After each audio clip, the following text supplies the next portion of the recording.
face that nothing bad's going to happen. It's all in your mind. It's all your intent, blah, blah, blah. Well, I disagree, and I will firmly agree to disagree with people that come across like that. I think, people hate me because they think I spread fear. And the Gnostic said that, knowledge, the absence of knowledge is what can get us in trouble. And it's like,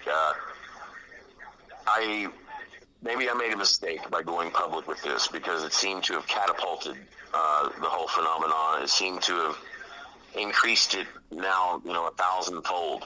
Yeah. And so I got to say that I do carry an enormous amount of guilt. And that's one reason why I've totally backed off. This is the first show I've done in probably a year. But the experiences are still coming in. Yeah. I'm still researching it because I just feel like I need to try to prove what it is. And that's, and as a matter of fact, I do believe that it used me. Me unknowingly used me in some strange way to, come forth. And that's bothering, that whole thing is, for a long time, I was depressed. Mm-hmm. I had bad relationships. All kinds of stuff on a negative level was happening to me. Even though I was being in shows, I'd written a book with Rosemary. I'd been on television several times, and there's actually a movie based on my research where I play the role of myself in the film, I Am Zozo, where I play a paranormal researcher that goes around investigating Zozo encounters. That wasn't far from the truth. And mm-hmm. But despite all it looked like I was a successful guy, but deep inside I was very unhappy, very obsessed with this thing. And so recently, I've been able to kind of jump away from it for a while and get into my artwork, which is, it's definitely a lesser evil road. Yeah. I can paint for hours, and it actually takes me away from my problems. It takes me away from this phenomenon. And it's been a very healing process. And I think that I've been very fortunate that I didn't, just totally go under from the influence of this thing. But I don't know. And, I'm not the guy to come to tell you how to get rid of it either, because I can't, I got to be honest with people. I don't know how to do that. I mean, I think it has a lot to do with your belief structure. Mm-hmm. I think it has a lot to do with your mind. I think we've lost control of our minds on a huge scale. With the way our political differences are, the way we can't get along, the violence, it's a real crazy world we live in, and it doesn't seem to be slowing down crazy-wise, you know what I mean? Yeah, seriously. One more person had a question here. They said, do you believe that a demon is only as powerful as you allow it to be, or does it pick and choose who it affects the most? That's a great question. I think that there is levels of expectation bias and recognition, mm-hmm. Intent, laws of attraction. I think there's so many things that go into Ouija sessions that we're really not familiar with, that we have no idea what we're messing with. Do I believe that demons, that we give them the control? I indeed do. I think that people's personalities, the way that they're driven in life, what excites them, what scares them. Mm-hmm. I think all these factors go into these. I think that's why you have so many different experiences too. For a lot of people, when an indigenous person that's never seen a radio, when they look at a radio and they hear the sounds coming, they hear something coming from the radio, when you don't know what it is, it's kind of likened to what, committers of heinous crimes have described the voice in their head. Yeah. It looks like it's transmitting, it looks like something's inside this box that's talking to you, when in fact, it's just a signal that is, originates from somewhere. So, when we get on boards, are we talking to ourselves? I was the first person to interview researchers at UBC mm-hmm. that were using crowdfunding to, fund some of their research involving Ouija boards. What a fascinating interview that was, to talk to actual scientists wow. that are experimenting with Ouija boards and people being blindfolded, and how they're able to pull one person away. The board still, the planchette still moves. Well, a very strange thing happened that they weren't expecting. In their research, it showed that people that are on the board were able, while blindfolded, able to answer questions with a significant greater amount of truth to them. And it's all in their research. And while they don't necessarily attribute that significant difference as paranormal, they still can't explain it, how people are able to answer questions of a greater accuracy while on the board. And so what does that tell me? It tells me that the Edemater effect is not the only explanation of how we're able to facilitate communication. Let's say 3 or 4 people's hands are on the planchette. Mm-hmm. How is it that in a nanosecond that this, how does the Edemater effect explain this magical transfer of, how is it able to spell out things using everybody's energy, but yet it only picks one thing to say? Yeah. You would think that if we're all talking to ourselves, and especially 3 or 4 people at the same time, mm-hmm. how is it that it magically resolves everything into one, intelligent sentence structure? Yeah, so that actually makes a lot of sense. The scientists are not able to tell us how it happens. They basically just dismiss it as part of the Edemater effect. Mm-hmm. And I realize there may be some of that going on with the muscle movements, but you know what? Why doesn't that happen when we're driving a vehicle? Why doesn't it happen when we're doing other things? So there's still a lot of gray area there. It's always going to be controversial, and until we are able to prove the existence of unseen, intelligences, then it's going to remain a very controversial thing, the Ouija board, and with good reason. Yeah, definitely. Man, I want to say, a few minutes ago, I started getting this weird pain in my chest, and I was actually reading over, Cheryl in the chat had been talking about when they got a Z, and then it reached into her and started squeezing her heart, and then when I read that, my heart started feeling weird. Well, that's one of the reasons why I've kind of stepped away from this whole thing, is because who knows? I mean, is it possible that when you talk about it, that when you yell somebody's name, what do? They turn around. Yeah. So I just don't know. I know I've stepped away long enough where I can. It kind of bothers me right now. I'm kind of getting some weird sensations just because of the fact that I'm going into the research. I'm talking about experiences.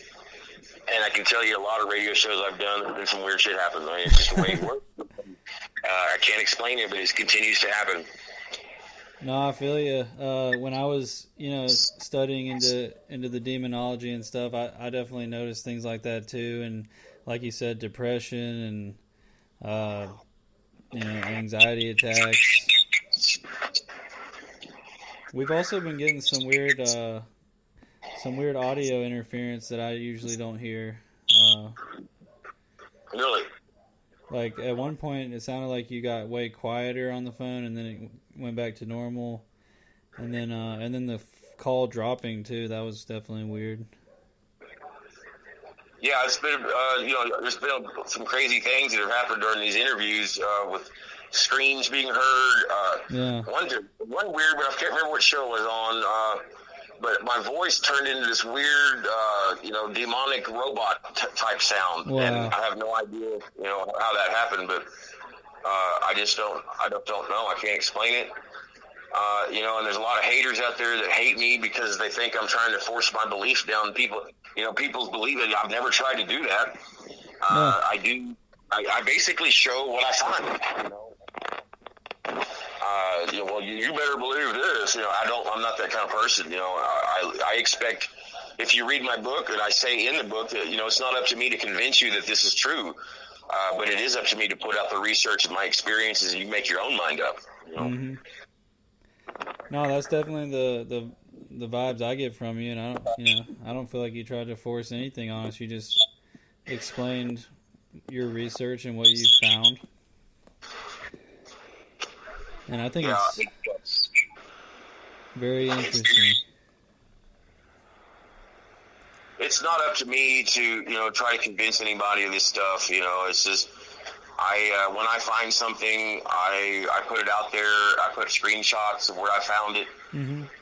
And I just, I throw it out there, and you can believe me, which I tell people you don't have to believe me. But here's what you at least gotta look at. You have to look at how many people have experienced this across the world, and I can tell you numbers in the thousands. I believe that's what I'm looking at. If you don't believe me, maybe you'll believe the hundreds of other people and their descriptions of similar events that happened. Mm-hmm. Yeah, I mean, I know I've experienced it myself, and one of my friends was doing like some sessions for their cousin on a spirit box, and they got Zozo come through that, and they tried to do a big cleansing. I actually tried to help him cleanse one time, and the kid there was still having problems, and so he went to my friend went to a priest, and told him what was happening, and when he said when he mentioned the name Zozo, the priest headed straight over and performed an exorcism on the house. So apparently he was very familiar with the name. I run across a lot of people that are familiar with the name, and it doesn't really register them until, like, that person today, Dawn, said she'd seen it on Ghost Adventures. And it was during that episode that a lot of people finally figured out what the hell was going on with their Ouija experience. Yeah. A lot of people thought that his name was Oz. Mm-hmm. It makes sense, because if it's sitting there going Z-O, I mean, a lot of people's going to think that it's Oz.